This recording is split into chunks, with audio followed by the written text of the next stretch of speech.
How would you like to democratize the hospitality business? Grabbing a snack at one of the San Francisco tech crowd's favorite haunts, I was face to face with Airbnb CEO Brian Chesky's charismatic vision. It was March 2013, and I'd been advised that Brian had a Steve Jobs type of intensity.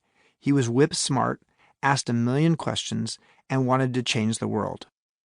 He was not your average young tech CEO. He wanted to solve global problems as much as he wanted to create a successful business. I was just home from a 5-week odyssey to Asia, experiencing 5 festivals including Kumbh Mela, the massive 100 million person Hindu pilgrimage. So I was a little jet lag confused even before Brian offered that provocative proposition about how would you like to democratize the hospitality business. How do you answer that question when you've spent more than a quarter century as a hotelier? In 1987, I started my own boutique hotel company. I was in my mid-20s and I got a little too clever calling it joie de vivre. I liked the fact that this French phrase for joy of life also defined our mission statement. How many companies have a mission statement that's also the name of the company? Well, my friend Bert Jacobs, whom I mentioned in Chapter 1, pulled off this feat with Life is Good. But most people can at least pronounce, spell, and understand the meaning of his company name.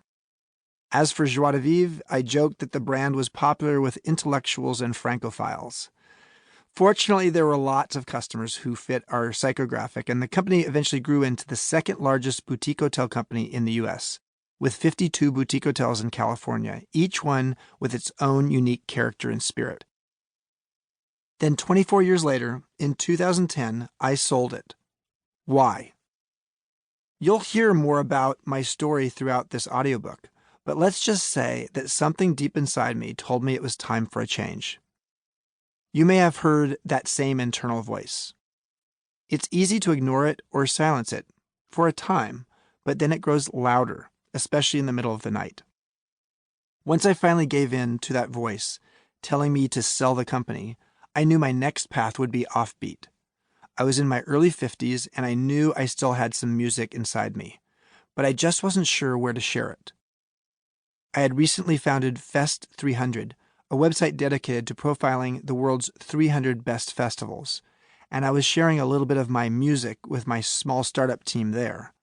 But this felt more like a passion project than a new career. As I was pondering my next step, Brian, who'd read my book Peak, reached out to me and asked if I would give a speech on hospitality innovation at his small, fast-growing tech startup. He introduced me to his co-founders, Joe and Nate, as well as the head of product, a word I didn't really understand, the Luddite that I was, a guy named Joe Bot, who is also known as Joe Zede. Nice bunch of guys, and they've truly aspired to grow the company into a hospitality giant.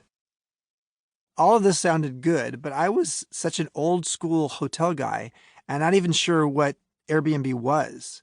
In fact, I asked a millennial friend of mine if it was a subsidiary of Couchsurfing. For that matter, I didn't even have an Uber or Lyft app on my phone in early 2013, and I'd never heard of the term the sharing economy. Science fiction writer William Gibson wrote, "The future is here, it's just not evenly distributed yet." That aptly describes this old dog pondering a new trick when Brian asked me to come on board as the company's head of global hospitality and strategy.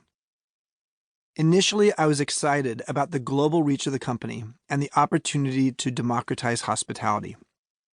But I was also more than a little intimidated.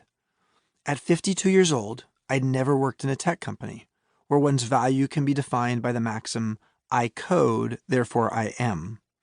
Let's face it, I don't read or write code. I was nearly twice the age of the average Airbnb employee, and after 24 years running my own company, I'd be reporting to a smart guy who was 21 years my junior. What would it feel like getting my first performance review from a boss young enough to be my son, who I was also supposed to mentor? I asked a few hotelier friends whether they thought I should join Airbnb. One hotel exec mused, alluding to the film Field of Dreams, "If you build it, They will not come, but they will laugh. There's a tiny market of people who want to stay in someone else's home. That wasn't very encouraging. But I did have a few tech-minded friends who told me Airbnb was a rocket ship ready to launch. And my gut told me that home sharing might just be scaling the experientially minded live like a local ethos that boutique hotels had pioneered for the previous quarter century. At the end of the day, it wasn't the financial upside that intrigued me as much as it was the prospect of sharing the same air with this young and curious rebel CEO who was the son of two social workers. I seem to have a strong instinct for the fresh scent of possibility, and I sensed a blooming bud of potential in Brian. His humble roots, visionary aspirations, and deep desire to create a more connected world lifted the spirits of all around him. Intuitively, I felt we had something to learn from each other. So I told Brian I was in.